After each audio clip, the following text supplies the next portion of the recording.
The Last Night. Mr. Utterson was sitting by his fireside one evening after dinner when he was surprised to receive a visit from Poole. "Bless me, Poole, what brings you here?" he cried, and then taking a second look at him, "What ails you?" he added. "Is the doctor ill?" "Mr. Utterson," said the man, "there is something wrong." "Take a seat, and here is a glass of wine for you," said the lawyer. "Now take your time, and tell me plainly what you want." "You know the doctor's ways, sir," replied Poole, "and how he shuts himself up. Well, he's shut up again in the cabinet, and I don't like it, sir. I wish I may die if I like it. Mr. Utterson, sir, I'm afraid." "Now, my good man," said the lawyer, "be explicit. What are you afraid of?" "I've been afraid for about a week," returned Poole, doggedly disregarding the question, "and I can bear it no more." The man's appearance amply bore out his words. His manner was altered for the worse, and except for the moment when he had first announced his terror, he had not once looked the lawyer in the face. Even now he sat with a glass of wine untasted on his knee, and his eyes directed to a corner of the floor. "I can bear it no more," he repeated. "Come," said the lawyer, "I see you have some good reason, Poole. I see there is something seriously amiss. Try to tell me what it is." "I think there's been foul play," said Poole hoarsely. "Foul play!" cried the lawyer, a good deal frightened and rather inclined to be irritated in consequence. "What foul play? What does the man mean?" "I daren't say, sir," was the answer. "But will you come along with me and see for yourself?" Mr. Utterson's only answer was to rise and get his hat and greatcoat, but he observed with wonder the greatness of the relief that appeared upon the butler's face, and perhaps with no less, that the wine was still untasted when he set it down to follow. It was a wild, cold, seasonable night of March, with a pale moon lying on her back as though the wind had tilted her, and flying wrack of the most diaphanous and lawny texture. The wind made talking difficult and flecked the blood into the face. It seemed to have swept the streets unusually bare of passengers, besides, for Mr. Utterson thought he had never seen that part of London so deserted. He could have wished it otherwise. Never in his life had he been conscious of so sharp a wish to see and touch his fellow creatures, for struggle as he might, there was borne in upon his mind a crushing anticipation of calamity. The square, when he got there, was full of wind and dust, and the thin trees in the garden were lashing themselves along the railing. Poole, who had kept all the way a pace or two ahead, now pulled up in the middle of the pavement, and in spite of the biting weather, took off his hat and mopped his brow with a red pocket-handkerchief.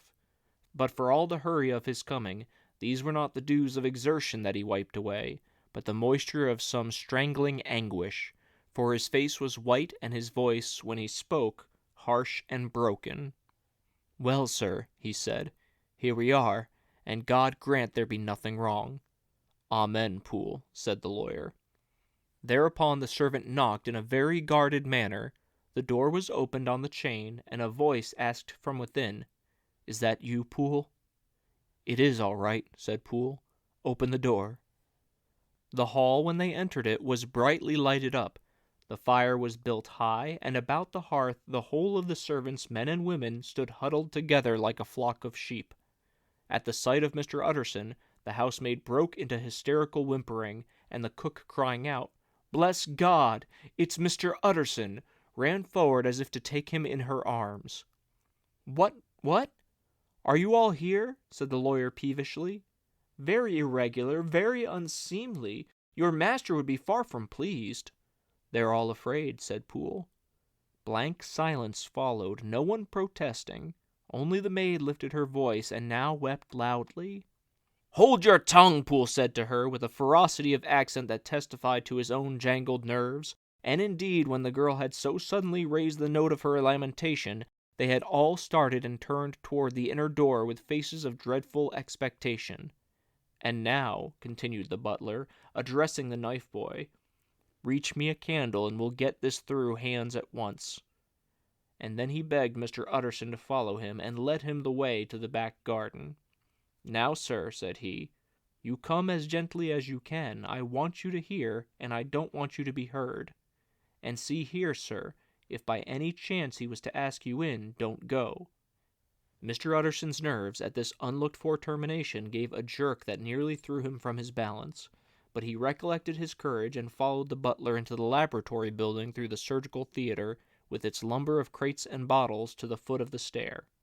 Here Poole motioned him to stand on one side and listen, while he himself, setting down the candle and making a great and obvious call on his resolution, mounted the steps and knocked with a somewhat uncertain hand of the red baize of the cabinet door. "Mr. Utterson, sir, asking to see you," he called, and even as he did so, once more violently signed to the lawyer to give ear. A voice answered from within. "Tell him I cannot see anyone," it said complainingly. "Thank you, sir," said Poole, with a note of something like triumph in his voice, and taking up his candle, he led Mr. Utterson back across the yard and into the great kitchen, where the fire was out and the beetles were leaping on the floor. "Sir," he said, looking Mr. Utterson in the eyes, "what was that my master's voice?" "It seems much changed," replied the lawyer, very pale, but giving look for look. "Changed? Well, yes, I think so," said the butler. "I have been 20 years in the man's house, to be deceived about his voice? No, sir. Master's made away with. He was made away with 8 days ago, when we heard him cry out upon the name of God, and who's in there instead of him, and why it stays there, is a thing that cries to heaven, Mr. Utterson." "This is a very strange tale, Poole. This is rather a wild tale, my man," said Mr. Utterson, biting his finger. "Suppose it were as you suppose, supposing Dr. Jekyll to have been, murdered, what could induce the murderer to stay? That won't hold water. It doesn't commend itself to reason." "Well, Mr. Utterson, you are a hard man to satisfy, but I'll do it yet," said Poole. "All this last week, you must know, him, or it, whatever it is that lives in that cabinet, has been crying night and day for some sort of medicine, and cannot get it to his mind. It was sometimes his way, the master's that is, to write his orders on a sheet of paper and throw it on the stair. We've had nothing else this week back, nothing but papers and a closed door, and the very meals left there to be smuggled in when nobody was looking. Well, sir, every day, aye, and twice and thrice in the same day, there have been orders and complaints, and I have been sent flying to all the wholesale chemists in town. Every time I brought the stuff back, there would be another paper telling me to return it, because it was not pure, and another order to a different firm. This drug is wanted bitter bad, sir, whatever for." "Have you any of these papers?" asked Mr. Utterson. Poole felt in his pocket and handed out a crumpled note, which the lawyer, bending nearer to the candle, carefully examined. Its contents ran thus: "Dr. Jekyll presents his compliments to Messrs. Maw. He assures them that their last sample is impure and quite useless for his present purpose. In the year 18 Dr. J purchased a somewhat large quantity from Messrs. M. He now begs them to search with most sedulous care, and should any of the same quality be left, forward it to him at once. Expenses no consideration. The importance of this to Dr. J can hardly be exaggerated." So far the letter had run composedly enough, but here, with a sudden splutter of the pen, the writer's emotion had broken loose. "For God's sake," he added, "find me some of the old." "This is a strange note," said Mr. Utterson, and then sharply, "how do you come to have it open?" "The man at Maw's was main angry, sir, and he threw it back to me like so much dirt," returned Poole. "This is unquestionably the doctor's hand, do you know?" resumed the lawyer. "I thought it looked like it," said the servant rather sulkily, and then with another voice, "But what matters hand of right?" he said. "I've seen him." "Seen him?" repeated Mr. Utterson. "Well?" "That's it," said Poole. "It was this way. I came suddenly into the theater from the garden. It seems he had slipped out to look for this drug or whatever it is, for the cabinet door was open, and there he was at the far end of the room digging among the crates. He looked up when I came in, gave a kind of cry, and whipped upstairs into the cabinet. It was but for 1 minute that I saw him, but the hair stood upon my head like quills. Sir, if that was my master, why had he a mask upon his face? If it was my master, why did he cry out like a rat and run from me? I have served him long enough. And then—" The man paused and passed his hand over his face. "These are all very strange circumstances," said Mr. Utterson. but I think I begin to see daylight. Your master, Poole, is plainly seized with one of those maladies that both torture and deform the sufferer. Hence, for aught I know, the alteration of his voice. Hence the mask and the avoidance of his friends. Hence the eagerness to find this drug, by means of which the poor soul retains some hope of ultimate recovery. God grant that he be not deceived. There is my explanation. It is sad enough, Poole, ay, and appalling to consider, but it is plain and natural, hangs well together, and delivers us from all exorbitant alarms. Sir, said the butler, turning to a sort of mottled pallor, that thing was not my master, and there's the truth. My master, here he looked round him and began to whisper, is a tall, fine build of a man, and this was more of a dwarf. Utterson attempted to protest. "Oh, sir," cried Poole, "do you think I do not know my master after 20 years? Do you think I do not know where his head comes to in the cabinet door, where I saw him every morning of my life? No, sir, that thing in the mask was never Dr. Jekyll. God knows what it was, but it was never Dr. Jekyll, and it is the belief of my heart that there was murder done." "Poole," replied the lawyer, "if you say that, it will become my duty to make certain. Much as I desire to spare your master's feeling, much as I am puzzled by this note which seems to prove him to be still alive, I shall consider it my duty to break in that door." "Ah, Mr. Utterson, that's talking," cried the butler. "And now comes the second question," resumed Utterson. "Who is going to do it?" "Why, you and me, sir," was the undaunted reply. "That's very well said," returned the lawyer, "and whatever comes to it, I shall make it my business to see you are no loser. There is an axe in the theater," continued Poole, "and you might take the kitchen poker for yourself." The lawyer took that rude but weighty instrument into his hand and balanced it. "Do you know, Poole," he said, looking up, "that you and I are about to place ourselves in position of some peril?" "You may say so, sir, indeed," returned the butler. "It is well, then, that we should be frank," said the other. "We both think more than we have said. Let us make a clean breast. This masked figure that you saw, did you recognize it?" "Well, sir, it went so quick, and the creature was so doubled up, that I could hardly swear to that," was the answer. "But if you mean, was it Mr. Hyde? Why, yes, I think it was. You see, it was much of the same bigness, and it had the same quick, light way with it. And then who else could have got in by the laboratory door? You have not forgot, sir, that at the time of the murder he had still the key with him. But that's not all. I don't know, Mr. Utterson, if you ever met this Mr. Hyde." "Yes," said the lawyer, "I once spoke with him." "Then you must know as well as the rest of us that there was something queer about that gentleman, something that gave a man a turn. I don't know rightly how to say it, sir, beyond this, that you felt in your marrow kind of cold and thin." "I own I felt something of what you describe," said Mr. Utterson. "Quite so, sir," returned Poole. "Well, when that masked thing like a monkey jumped from among the chemicals and whipped into the cabinet, it went down my spine like ice. Oh, I know it's not evidence, Mr. Utterson. I'm book-learned enough for that. But a man has his feelings, and I give you my Bible word it was Mr. Hyde." "Aye, aye," said the lawyer, "my fears incline to the same point. Evil, I fear, founded. Evil was sure to come of that connection. Aye, truly, I believe you. I believe poor Harry is killed, and I believe this murderer, for what purpose God alone can tell, is still lurking in his victim's room. Well, let our name be vengeance. Call Bradshaw." The footman came at the summons, very white and nervous. "Pull yourself together, Bradshaw," said the lawyer. "This suspense I know is telling upon all of you, but it is now our intention to make an end of it. Poole here and I are going to force our way into the cabinet. If all is well, my shoulders are broad enough to bear the blame. Meanwhile, lest anything should really be amiss, or any malefactor seek to escape by the back, you and the boy must go around the corner with a pair of good sticks and take your post at the laboratory door. We give you 10 minutes to get your stations." As Bradshaw left, the lawyer looked at his watch. "And now, Poole, let us get to ours," he said, and taking the poker under his arm, led the way into the yard. The scud had banked over the moon, and it was now quite dark. The wind, which only broke in puffs and draughts into that deep well of building, tossed the light of the candle to and fro about their steps until they came into the shelter of the theater, where they sat down silently to wait.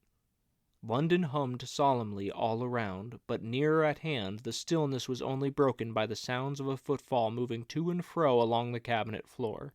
"So it will walk all day, sir," whispered Poole. "Aye, and the better part of the night. Only when a new sample comes from the chemist there's a bit of a break. Ah, and it's an ill conscience that's such an enemy to rest. Ah, sir, there's blood foully shed in every step of it. But hark again a little closer. Put your heart in your ears, Mr. Utterson, and tell me, is that the doctor's foot?" The steps fell lightly and oddly, with a certain swing. For all they went so slowly, it was different indeed from the heavy creaking tread of Henry Jekyll. Utterson sighed. "Is there never anything else?" he asked. Poole nodded. "Once," he said. "Once I heard it weeping." "Weeping? How that?" said the lawyer, conscious of a sudden chill of horror. "Weeping like a woman or lost soul," said the butler. "I came away with that upon my heart, that I could have wept too." But now the 10 minutes drew to an end. Poole disinterred the axe from under a sack of packing straw. The candle was set upon the nearest table to light them to the attack, and they drew near with bated breath to where the patient foot was still going up and down, in the quiet of the night. "Jekyll," cried Utterson with a loud voice, "I demand to see you." He paused a moment, but there came no reply. "I give you fair warning, our suspicions are aroused, and I must and shall see you," he resumed. "If not by fair means, then by foul, and if not of your consent, then by brute force." "Utterson," said the voice, "for God's sake have mercy." "Ah, that's not Jekyll's voice. It's Hyde's," cried Utterson. "Down with the door, Poole." Poole swung the axe over his shoulder, the blow shook the building, and the red baize door leaped against the lock and hinges. A dismal screech as of mere animal terror rang from the cabinet. Up went the axe again, and again the panels crashed and the frame bounded. 4 times the blow fell, but the wood was tough and the fittings were of excellent workmanship, and it was not until the 5th that the lock burst and the wreck of the door fell inwards on the carpet. The besiegers, appalled by their own riot and the stillness that had succeeded, stood back a little and peered in. There lay in the cabinet before their eyes, in the quiet lamplight, a good fire glowing and chattering on the hearth, the kettle singing its thin strain, a drawer or two open, papers neatly set forth on the business table, and nearer the fire the things laid out for tea. The quietest room, you would have said, and but for the glazed presses full of chemicals, the most commonplace that night in London. Right in the middle there lay the body of a man, sorely contorted and still twitching. They drew near on tiptoe, turned it on its back, and beheld the face of Edward Hyde. He was dressed in clothes far too large for him, clothes of the doctor's bigness. The cords of his face still moved with a semblance of life, but life was quite gone, and by the crushed phial in the hand and the strong smell of kernels that hung upon the air, Utterson knew that he was looking on the body of a self-destroyer. "We have come too late," he said sternly. "Whether to save or punish, Hyde is gone to his account, and it only remains for us to find the body of your master." The far greater proportion of the building was occupied by the theater, which filled almost the whole ground story and was lighted from above, and by the cabinet, which formed an upper story at one end and looked upon the court. A corridor joined the theater to the door on the by-street, and with this the cabinet communicated separately by a second flight of stairs. There were besides a few dark closets and a spacious cellar. All these they now thoroughly examined. Each closet needed but a glance, for all were empty, and all, by the dust that fell from their doors, had stood long unopened.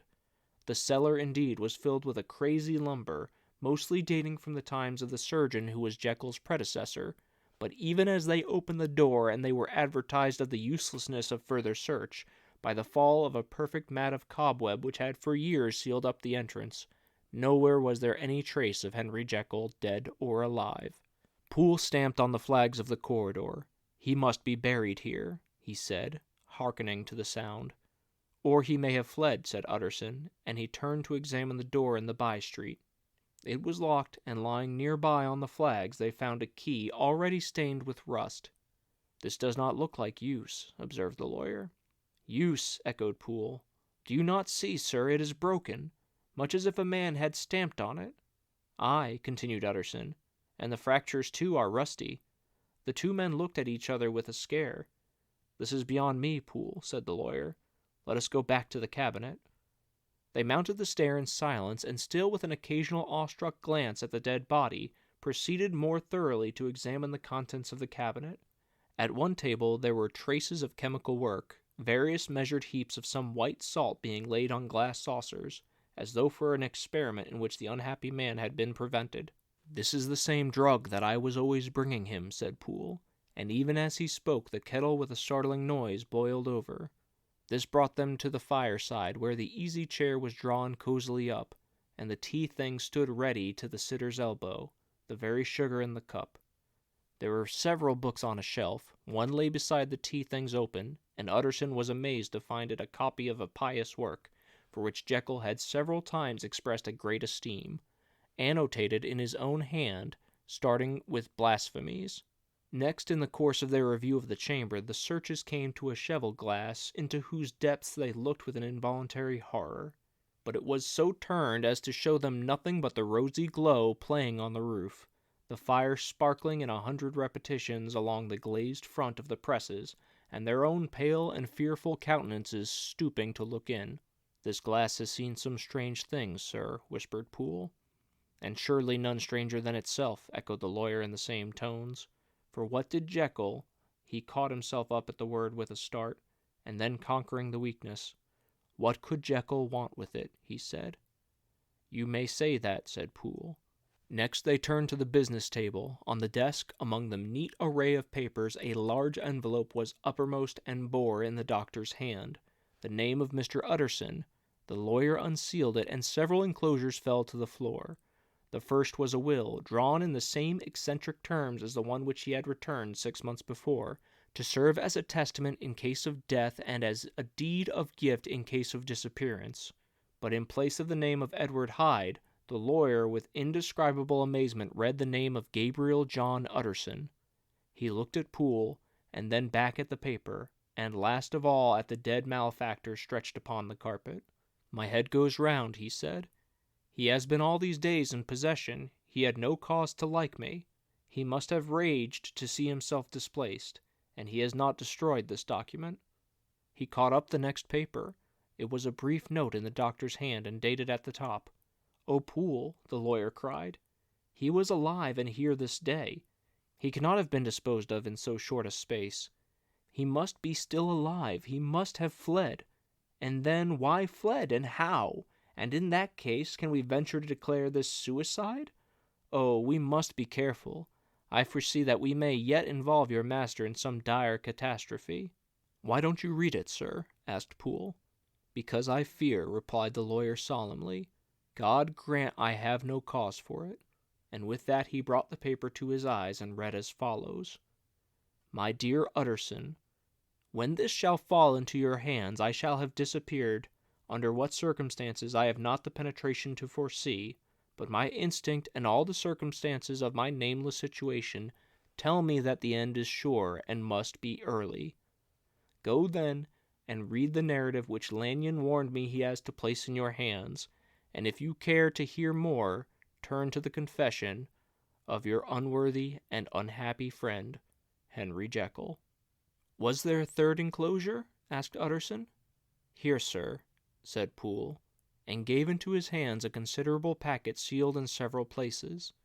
The lawyer put it in his pocket. "I would say nothing of this paper.